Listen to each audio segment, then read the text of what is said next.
शुरुआत करेंगे इस वक्त की सबसे बड़ी खबर के साथ। पार्टी छोड़ने के बाद रोहिणी का नया पोस्ट सामने आया है। कल मुझे गंदी गालियां दी गई, रोहिणी आचार्य ने ये कहते हुए वो नजर आई है। मारने के लिए चप्पल तक उठाई गई। मैंने सच का यहाँ पर समर्थन किया है और ऐसे में इसका खामियाजा उठाना पड़ा। मैंने माँ बाप बहनों को मजबूरी में छोड़ा है, ये भी इशारा किया है। तो देखिए किस तरीके से यहाँ पर रोहिणी आचार्य जो है बड़ी बात इस पोस्ट के जरिए कहते हुए नजर आ रही है। और बिहार की राजनीति में जो अब कहीं ना कहीं भूचाल आ गया है, खास तौर पर आरजेडी के खेमे के भीतर, ये अपने आप में बेहद अहम हो जाता है। करारी हार मिली आरजेडी को और ऐसे में अब कहीं ना कहीं देखने को मिल रहा है कि परिवार में भी बिखराव के जो संदेश है वो साफ होते हुए नजर आ रहे हैं। परिवार भी टूटता हुआ नजर आ रहा है। पहले ही एक भाई यानी कि तेज प्रताप यादव चुनाव से ठीक पहले पार्टी से और परिवार से अलग हो चुके हैं, निर्दलीय चुनाव लड़ चुके हैं। लेकिन इस वक्त जो जानकारी मिल रही है वो बेटी रोहिणी आचार्य को लेकर के मिल रही है, जहाँ किस तरीके से उन्होंने पोस्ट किया, साफ किया कि मैंने सच का या समर्थन किया है।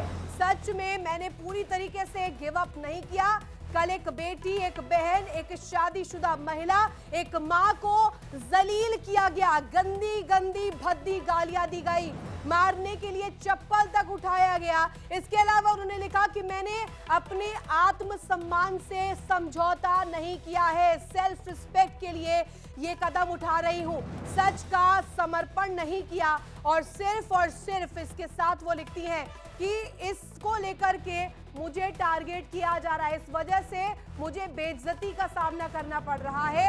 और साथ ही साथ संजय यादव पर तंज कसते हुए भी वो नजर आई, रमीज का जिक्र करते हुए नजर आई। और ऐसे में कहा जा रहा है कि अब कहीं ना कहीं आरजेडी खेमे में ये जो भूचाल जयचंद वाला आया है, चाणक्य को जिस तरीके से अब पूरी तरीके से नकार दिया गया है। पहले कहा जा रहा था कि संजय यादव जो है इस आरजेडी खेमे के चाणक्य है, आईटी सेल के हेड है। और ऐसे में अब क्योंकि यहाँ पर बड़े सवाल खड़े हो रहे हैं और इस खास कार्यक्रम में, इस हमारे खास शो में मैं आपको आज बताने वाली हूँ कि आरजेडी की करारी हार के बाद लालू परिवार में खलबली मच चुकी है।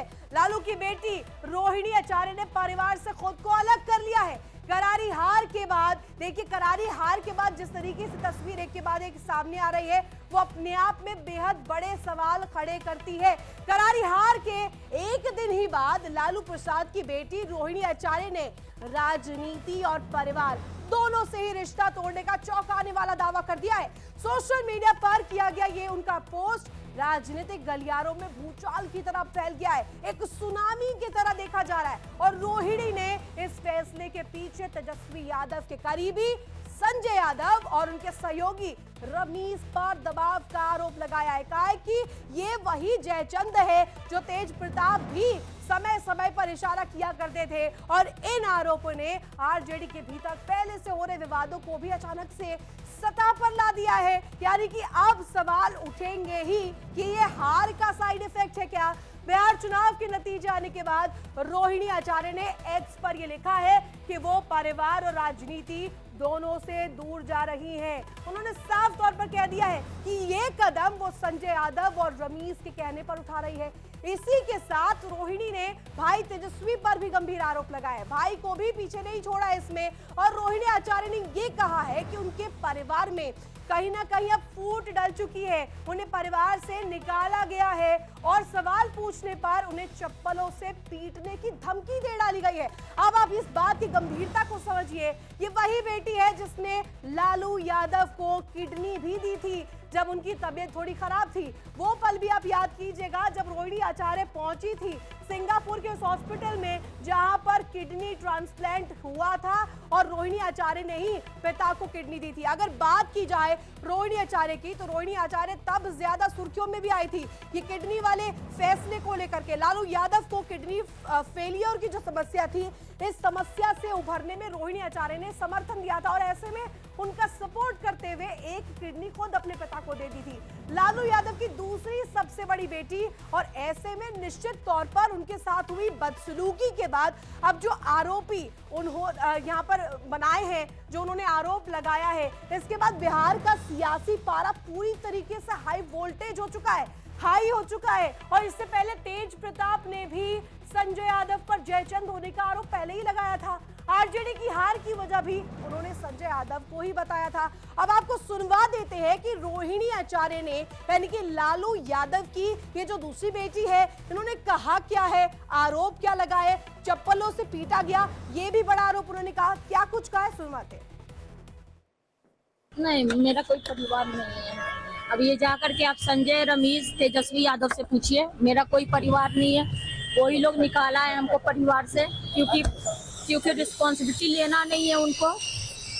पूरा दुनिया बोल रहा है जो चाणक्य बनेगा, तो चाणक्य से आप सवाल पूछिएगा। जब कार्यकर्ता चाणक्य से सवाल कर रहा है, पूरा देश दुनिया सवाल कर रहा है कि पार्टी का ये ऐसा हाल क्यों हुआ। अब जब संजय, रमेश, इन लोग का नाम लीजिए तो आपको घर से निकाल दिया जाएगा, आपको बदनाम किया जाएगा, आपको गाली दिलवाया जाएगा, आपके ऊपर चप्पल उठा करके मारा जाएगा। नहीं, देखिए, ये परिवार का मामला है, परिवार के लोग जवाब देंगे और ये पार्टी का शीर्ष नेतृत्व इसको देखेगा पूरे मामले को। अभी तो चुनाव परिणाम आए हैं, इसके बाद से स्वाभाविक है, लेकिन इस तरह के परिणाम क्यों आए, क्या कारण रहे, इसकी समीक्षा होगी। किन कारणों से ये हुआ, इसके बाद ही इस पर कोई प्रतिक्रिया होगी। बाकी तो सब लोग जानते हैं कि जिस तरह से रोहिणी जी ने एक आदर्श प्रस्तुत किया, हर माँ, पिता, कोई भाई चाहेगा कि रोहिणी जैसी बेटी, रोहिणी जैसी बहन सबको मिले। ये तो किसी भी घर के लिए सौभाग्य की बात है। बाकी तो पारिवारिक मामला है, परिवार के लोग इस पूरे मामले को देखेंगे। तो देखिए दर्शकों, आपने सुना किस तरीके से रोहिणी आचार्य जो है बड़े आरोप लगा रही थी। मृत्युंजय तिवारी क्या कुछ कह रहे थे, नेता आरजेडी, वो भी आपने सुना। लेकिन अब बीजेपी सामने आ गई है और बीजेपी ने भी इस मुद्दे को हाथों हाथ लपका है। बीजेपी ने यहां पर परिवार का मुद्दा उठाते हुए किस तरीके से बड़े आरोप लगाए हैं, दिखाते आपको वो भी। देखिए, मैंने सोशल मीडिया के माध्यम से और टेलीविजन के माध्यम से देखा कि जिस तरह से रोहिणी आचार्य को अपमानित करने का काम किया गया।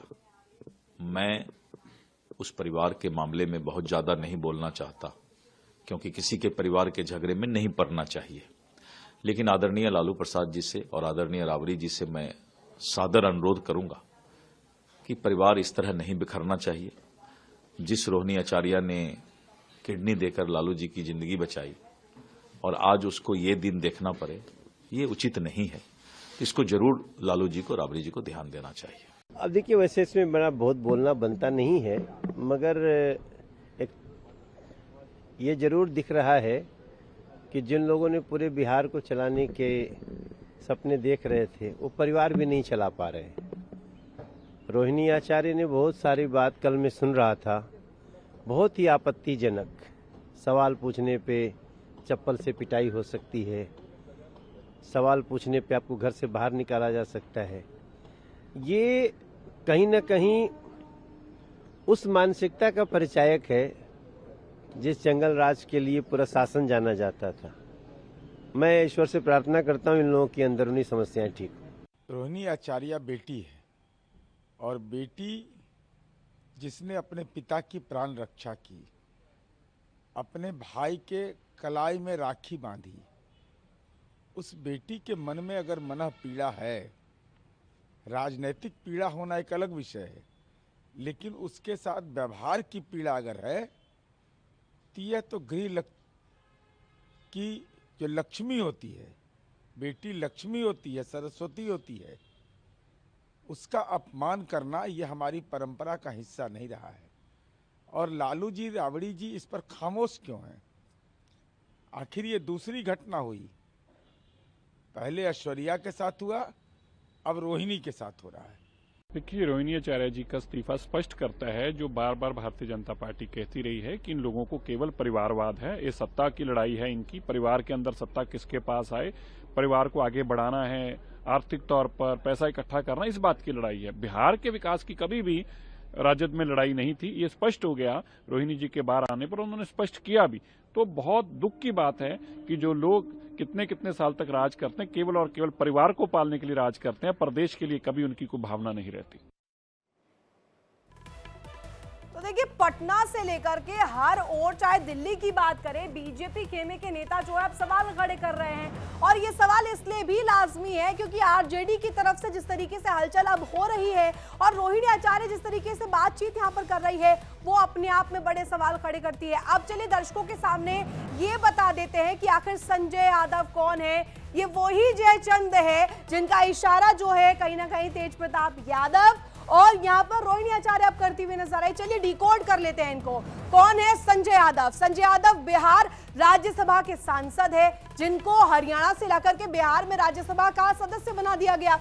राष्ट्रीय जनता दल के सबसे अहम कोर सदस्य माने जाते हैं, आईटी सेल के एक प्रमुख माने जाते हैं और ये कहा जाता है कि तेजस्वी यादव के सीधे तौर पर राइट हैंड है। इनके बिना कहे कोई इंटरव्यू भी तेजस्वी यादव नहीं देते हैं। संजय यादव हरियाणा के रहने वाले हैं, मुख्य तौर पर हरियाणा से निवास रखते हैं और सीधे अब देखिए बिहार की राजनीति में भूचाल लाने का जिम्मेदार भी यहाँ पर संजय यादव को बनाया जा रहा है। अपने आप में बहुत दिलचस्प कनेक्शन जुड़ जाता है। तेजस्वी यादव के करीबी माने जाते हैं, जैसा कि मैंने कहा कि राइट हैंड के तौर पर तेजस्वी यादव के माने जाते हैं। जो बिहार की राजनीति के यहाँ पर जो कहा जाता है विश्लेषक है, वो भी साफ तौर पर इंपॉर्टेंस जानते हैं संजय यादव की। तेजस्वी से अगर बातचीत करनी हो, ये भी कहा जाता है कि परिजनों को भी संजय यादव के थ्रू होकर गुजरना पड़ता है तेजस्वी यादव से बात करने के लिए। अब चलिए तेजस्वी की राजनीतिक सलाहकार के तौर पर अगर हम इनकी भूमिका को आके इसे डिकोड करें तो सारे फैसले जो है, चाहे वो प्रत्याशियों का चयन हो या अन्य चीजें हो, पार्टी के भीतर किस तरीके से मतभेद है उन्हें सॉर्ट आउट करना हो, तो संजय यादव ही यहाँ पर सबसे अहम भूमिका निभाते हैं। अब चलिए रमीज जिनका जिक्र आ रहा है, इनको भी डिकोड करते हैं। रमीज कौन है? रमीज किस तरीके से तेजस्वी यादव को मैनिपुलेट किया करते थे, ये भी सामने आ रहा है। यूपी के बलरामपुर के रहने वाले हैं। अब देखिए उत्तर प्रदेश से ताल्लुक है, लेकिन राजनीति जहां बिहार की इफेक्ट कर रहा है, राजनीति बिहार जहां पर ये पूरी तरीके से तूफान ला चुके हैं। पूरा नाम है रमीज नेमत खान। अब समझिए मुस्लिम ये खेमे से आते हैं, लिहाजा MY फैक्टर इसे साधने की कोशिश के हथकंडे से तेजस्वी यादव को मैनिपुलेट किया करते थे। अब देखिए वर्तमान में बिहार में रहते हैं, बिहार की राजनीति करते हैं, लेकिन रहने वाले उत्तर प्रदेश के। अब ये जो दोनों जयचंद जिनका जिक्र हो रहा है, चाहे बात संजय यादव की करे या रमीज की करे, ये दोनों ही बिहार से ताल्लुक नहीं रखते। रमीज पूर्व क्रिकेटर रह चुके हैं। अब सोचिए तेजस्वी यादव का भी कनेक्शन क्रिकेट से है, ताल्लुक क्रिकेट से है और रमीज का भी क्रिकेट से है। अब लिहाजा ये कनेक्शन आप डिकोड कर पा रहे होंगे। अब देख हमने डिटेल दिया है, इसके साथ साथ अब बता देते हैं कि किस तरीके से जो ये तेजस्वी यादव है आखिर ये चाह क्या रहे हैं, इनकी राजनीति किस बेसिस पे चल रही है, इसका आंकलन करने के लिए डिस्कशन के लिए हमारे साथ पैनल मौजूद है। बेहद यहाँ पर एक्सपीरियंस पैनल है जो कि बताएगा, एनालाइज करेगा कि आखिर बिहार की राजनीति में ये भूचाल क्या बता रहा है। सबसे पहले आपको बता दें राहुल आनंद प्रवक्ता बीजेपी के मुझे ज्वाइन कर चुके हैं, सोनम पासवान प्रवक्ता LJPR, वहीं डॉक्टर शिवानंद होलियारकर प्रवक्ता कांग्रेस मेरे साथ जुड़ चुके हैं। बहुत स्वागत आप सभी का। और राजनीतिक विश्लेषक के तौर पर सरिता सिंह भी मुझे ज्वाइन कर चुकी है। Very good morning all of you. और सबसे पहला सवाल मेरा राहुल आनंद जी आपसे ही रहेगा। हो क्या रहा है बिहार में? बिहार की जनता कह रही है इकाबा बिहार में। हालांकि सरकार का चयन जिस तरीके से राजनीति की बात की जाए या चुनावों की बात की जाए, जनता जनार्दन ने अपना फैसला सुना दिया, लेकिन इतना ज्यादा साइड इफेक्ट राहुल जी अगर कहा जाए तो ये आरजेडी खेमे में क्यों हो रहा है? देखिए जाहिर तौर पे रोहिणी आचार्य के साथ जो भी कथित व्यवहार जो दिखाया गया है, जो कल देखने के लिए प्रकाशित हुआ था और जो मीडिया में पैनल में चल भी रहा है, किसी भी महिला के साथ गलत तरीके का व्यवहार अस्वीकारनीय है। चाहे वो किसी भी दल की हो, इसका हम कड़ी निंदा करते हैं और भारतीय जनता पार्टी भी इसका कड़ी निंदा करती है। कानून अपना काम करेगा और दोषी जो भी हो उस पर सख्त कार्रवाई होनी चाहिए। जिस तरह से रोहिणी आचार्य ने अपनी बातों की और अपनी भावनाओं को और दबे आंखों में आंसू को लेकर जो चीजों को बताया है, उससे वह खंड और विखंड होती वो प्रतिमा नजर आई है जो कभी परिवार को बांधने का प्रयास कर रही थी। लेकिन साथ ही साथ हम आग्रह भी करते हैं कि इस मुद्दे को जितना जल्दी हो सके लालू परिवार इसको सुलझा ले, समझा ले, बुझा ले और इसको साइड कर ले और अपने परिवार को टूटने से, बिखरने से बचा ले। सरकार और प्रशासन पूरी तरह संवेदनशील है और हम जरूरी कदम जो भी जरूरत पड़ेगी उठाने के लिए उनके साथ हम खड़े हैं। बिहार तो आप बीजेपी ये महिलाओं कहना की चाह रहे गरिमा हैं और कि आप सुरक्षा के रोहिणी मुद्दे पे आचार्य के हमेशा साथ खड़े हैं? जी हमेशा शून्य सहिष्णुता की नीति रखती है। यहाँ एक बात मैं आपको बताना चाहूंगा, देखिए जो संजय है खास करके, हालांकि इनका पारिवारिक मामला है लेकिन फिर भी अगर मैं बताऊं तो थोड़ा सा जाना चाहिए। यह मेरा यह अधिकार नहीं है लेकिन फिर भी मैं बताऊं, महाभारत भी में संजय हुआ करते थे, उद्धव ठाकरे के पास भी संजय है और केजरीवाल के भी पास संजय है और अब तो तेजस्वी के भी पास संजय है। लेकिन देखिए इन सब संजय ने मिलकर क्या किया? क्या ये हो सकता है जो लोग एक साथ खेले हो, कूदे हो, पढ़े लिखे बड़े हुए हो और जिनकी कलाई पे किसी बहन ने राखी बांधी हो, उस बहन को अपने भाई से बात करने के लिए इतनी दूरी पैदा हो जाए कि राहुल जी उसको किडनी भी दी है पिता को, जी किडनी भी दी जी है वही मैं कह सिंगापुर रहा था जाकर। कि इतनी दूरी पैदा हो जाए कि भाई बहुत दूर नजर आने लगे। और साथ ही साथ लालू प्रसाद यादव जी जो बहुत सुलझे हुए व्यक्ति हैं और जो अब सबसे ज्यादा मुश्किल हालात के दौर में थे तो उस समय उनकी बेटी ने उन्हें किडनी भी दिया था और हम सबने उनका जयकार किया था। मैं रियली बता रहा हूं, आप सोशल मीडिया के पोस्ट को चेक करेंगे या बिहार बीजेपी के पोस्ट को चेक कर लीजिए या हमारे व्यक्तिगत रूप से पोस्ट को चेक कर लीजिए, हम सबने रोहिणी आचार्य को सहारा था ये कह के बेटी हो तो ऐसी हो जिन्हें अपने बाप का कद भी बढ़ाया और बाप के प्राण की रक्षा भी की। लेकिन इस तरह की अगर घटना घटी है तो ये निश्चय बहुत दुखद घटना है और निंदनीय है।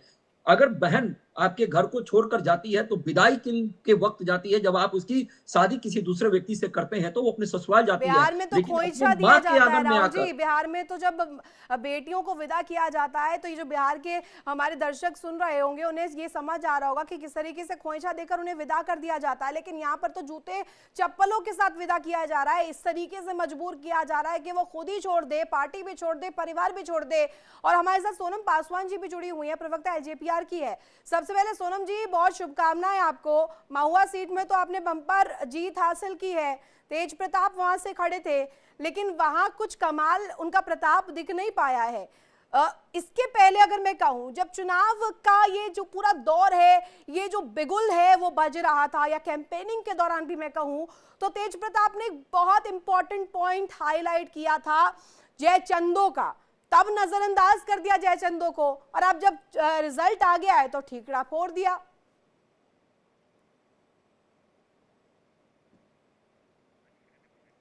सोनम जी आप जरा अनम्यूट कर लीजिए, आपकी आवाज हम तक नहीं पहुंच पा रही है। रितु जी गुड मॉर्निंग और Very good जितने भी morning. पैनलिस्ट हैं सबको मेरा गुड मॉर्निंग। देखिए जिस प्रकार से हम लोगों ने महुआ में अपना परचम लहराया है, चूंकि देखिए वहां से प्रतियोगिता के तो रही है लोगों के बीच में हम लोगों का, लेकिन हम लोग निश्चिंत थे कि हमारी जीत वहां से तय है। जिस प्रकार से देखिए हमारा जो काम करने का तरीका था और जो उनके काम करने का तरीका था उसमें आसमान और जमीन का फर्क बिहार की जनता ने देखा और हमारे पक्ष में वहां से जीत घोषित हुई। और देखिए अभी जो मुद्दा चल रहा है, अभी जिस टॉपिक पे हम लोग डिस्कशन करने आए हैं, तो ये देख करके, चूंकि मैं भी एक महिला हूं तो मैं इस चीज से बहुत आहत हुई हूं, क्योंकि देखिए बिहार की वो भी बेटी है, मैं भी बेटी हूं, तो किसी भी बेटी के साथ इस तरह की नाइंसाफी तो होनी नहीं चाहिए। देखिए परिवार में लोग सुरक्षित होते हैं, क्योंकि बाहर में तो कहते हैं कि लोग असुरक्षित रहते हैं, लेकिन जो लोग परिवार में सुरक्षित नहीं रह पा रहे हैं उनके ऊपर चप्पलों से पिटाई जैसी चीजें करने की बात वो बेचारी खुद कह रही है, तो वो बहुत ही ज्यादा शर्मनाक है किसी भी परिवार के लिए। अगर इस तरह के मसले होते हैं, इस तरह की समस्याएं आ रही, वही बेटी के लिए जो बेटी अपनी कभी अपने पिता की जान की रक्षा के लिए देखिए अपनी किडनी तक दान कर चुकी हैं और उस बेटी की रक्षा वो परिवार नहीं कर पा रहे, तो देखिए हमें लगता है कि वो जंगल राज के जो संस्थापक हैं, जो स्थापक हैं, तो उनके परिवार की ही स्थिति इस तरह से हो सकती है। बिहार की जनता भी देख रही है, इसी वजह से बिहार की जनता ने उनको नकार दिया है। जी सोनम जी आपने कहा है, जो कम से कम मुझे समझ आया है वो ये कि यहाँ पर इतनी करारी हार हुई है, आंकलन बजाय उसके करने के यहाँ पर परिवार के भीतर ही जो सदस्य हैं, चाहे रोहिणी हो जो कि एक बहुत ही कहा जाए केपेबल बेटी हैं और एक कहा जाए सेंटिमेंटल तौर पर भी, तो अपने पिता को जिस तरीके से किडनी दी, एक बहुत स्ट्रॉन्ग लेडी भी है, स्ट्रॉन्ग हेडेड वुमन भी है। लेकिन सवाल मेरा अब शिवानंद जी से रहेगा, आपकी सहयोगी पार्टी है ना अलायंस में, शिवानंद जी, हो क्या रहा है आरजेडी में? आपको कोई जानकारी मिली है क्या? अंदर खाने क्यों ये जयचंद सामने आ रहे हैं? अब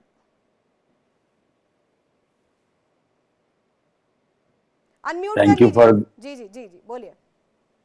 अब आवाज आ रहा है? जी जी बाबुलंद आ रही है आपकी आवाज। जी रितु जी, गुड आफ्टरनून पूरा पैनलिस्ट को नमस्कार। जी thank you for the Gyanesh Kumar, Gyanesh ji Gupta, thank you Amit Shah ji, thank you Gujarat से 10 IAS ऑफिसर बिहार में डेरे डाल के बैठे, थैंक यू, कांग्रेचुलेशन। जिस तरह से वोट चोर गद्दी चोर हुआ है, देखिए ये आपस के घूम फिर के वोट चोर गद्दी चोर में, लेकिन मैं जो सवाल कर रही हूँ उसमें आप जवाब नहीं दे रहे हैं, आ गए वापस वोट चोरी पे। मैंने आपसे कुछ और सवाल किया, ऐसा सवाल सुना आपने?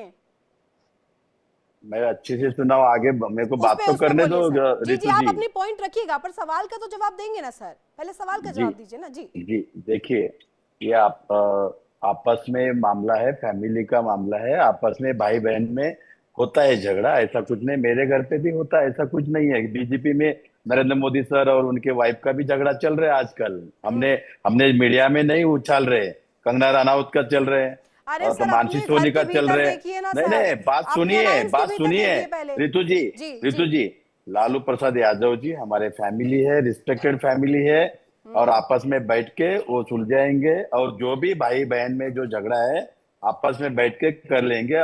और रहा संजय यादव जी का जो इश्यू है, वो तेजस्वी और लालू प्रसाद जी, राबड़ी जी, मेरी माँ सम्मानित है, और वो लोग फैमिली में ज्यादा पॉलिटिकल ज्यादा करना ये ठीक नहीं है।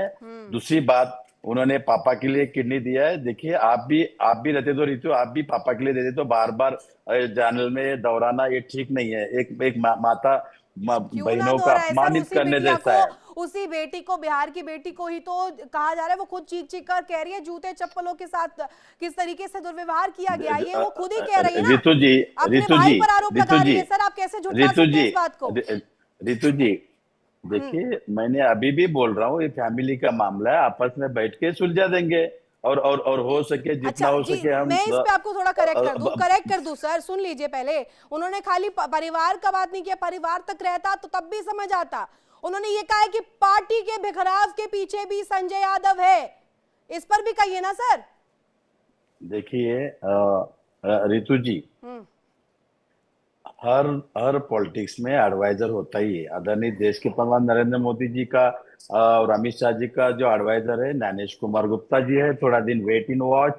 सेम नेपाल श्रीलंका जैसा होना जा रहा है, और सुप्रीम कोर्ट में हम जा रहे हैं, बिहार के दोबारा चुनाव हो जाएगा।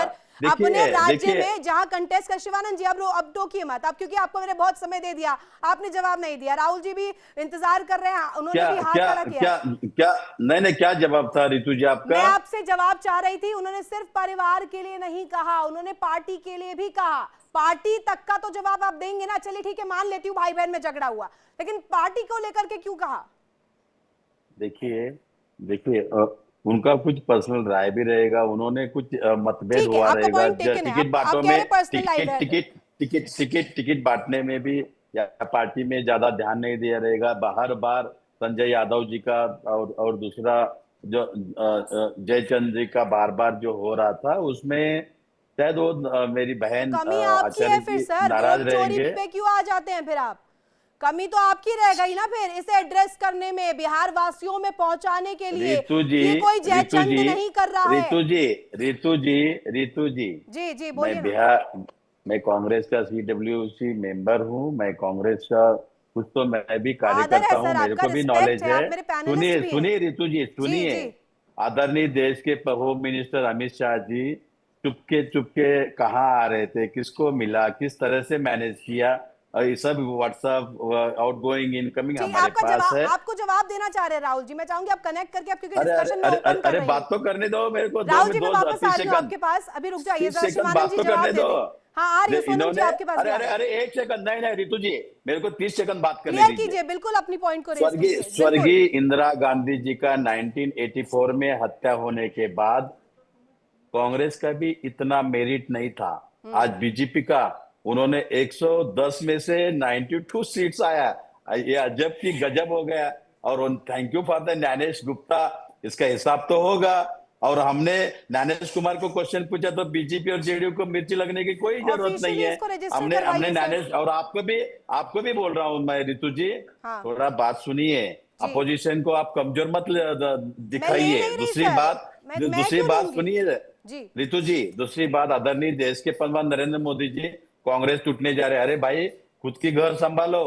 सुब्रमण्यम स्वामी डेली क्या बोल रहे हैं? उनका ये आर के सिंह साहब ने क्या बोला? 17,000 करोड़ का भ्रष्टाचार तो हुआ, युवा युवती को रोजगार तो नहीं दिया, 2 करोड़ नौकरी नहीं दिया, 15 लाख रुपए नहीं दिया, किसान का दुगना नहीं किया। आज भी फैक्ट्री गुजरात में लग रहे हैं, और बिहार के लेबर करके आप लेके जा रहे हैं। शर्म आना चाहिए। नेशनल चैनल पे मैं झूठ तो नहीं बोल सकता। ठीक है शिवानंद जी, अब जवाब ले लीजिए। बहुत समय आपको भी दे दिया ना, पूरा पैनल वेट कर रहा है। जरा राहुल जी भी कुछ बोलना चाह रहे हैं अपना पॉइंट। जी राहुल जी, काउंटर कीजिएगा जरा इनके पॉइंट को। जी मैं जल्द ही समाप्त करूंगा।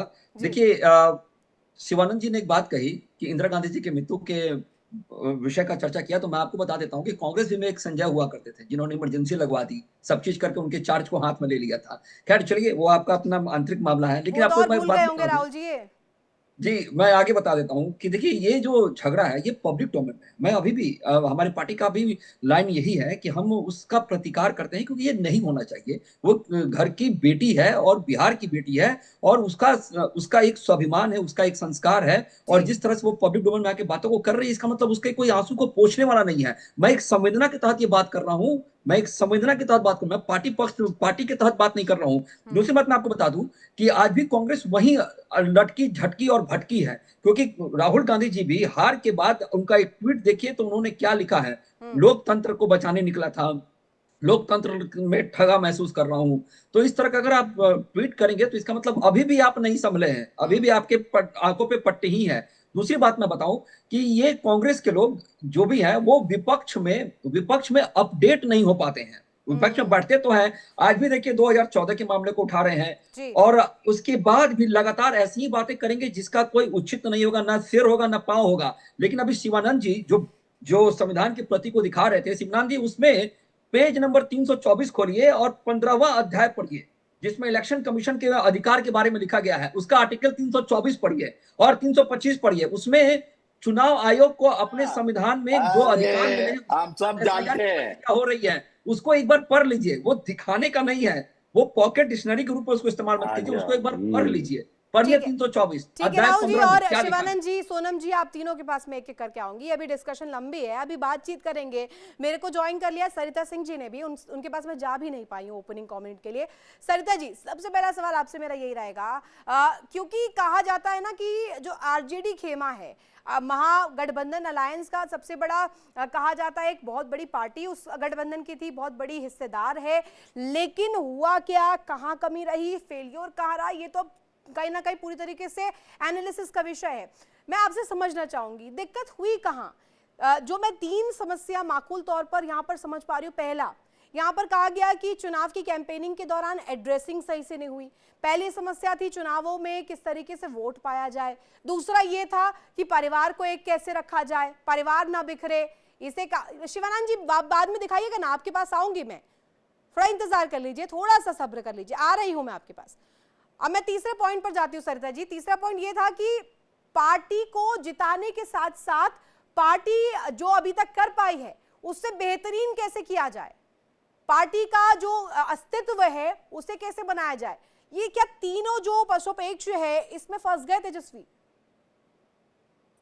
जी देखिए, यहाँ पे मैं ये बोलना चाहती हूँ कि हार के बाद तो राजद में जो है वो कलह स्वाभाविक था, लेकिन ये कलह मुझे लगता है कि अभी से नहीं है, शुरुआत से सबसे बड़ी बात थी कि उनकी फैमिली में एकता नहीं दिखी है, तो ये हार की वजह है। और दूसरा, जो लालू जी का हिस्ट्री रहा है जिसे बार बार दोहराया जाता है, हर रैली में दोहराया जाता है, जंगल राज, जिसपे जनता को भरोसा नहीं करना, ये भी हार का सबसे बड़ा कारण। और तेजस्वी जी का सबसे बड़ा प्रॉब्लम ये रहा रहा है कि वो जनता से अपने आप को सही से कनेक्ट नहीं कर पाए। सबसे बड़ी बात होती है कि आप जनता के साथ किस तरीके से जुड़ते हैं और ग्राउंड लेवल पे जाके आपको बात करना होता है, उनके प्रॉब्लम को समझाना होता है, उस तरीके से अपनी बातें रखनी होती है। तो कहीं ना कहीं वो जनता से कनेक्ट नहीं कर पाए हैं।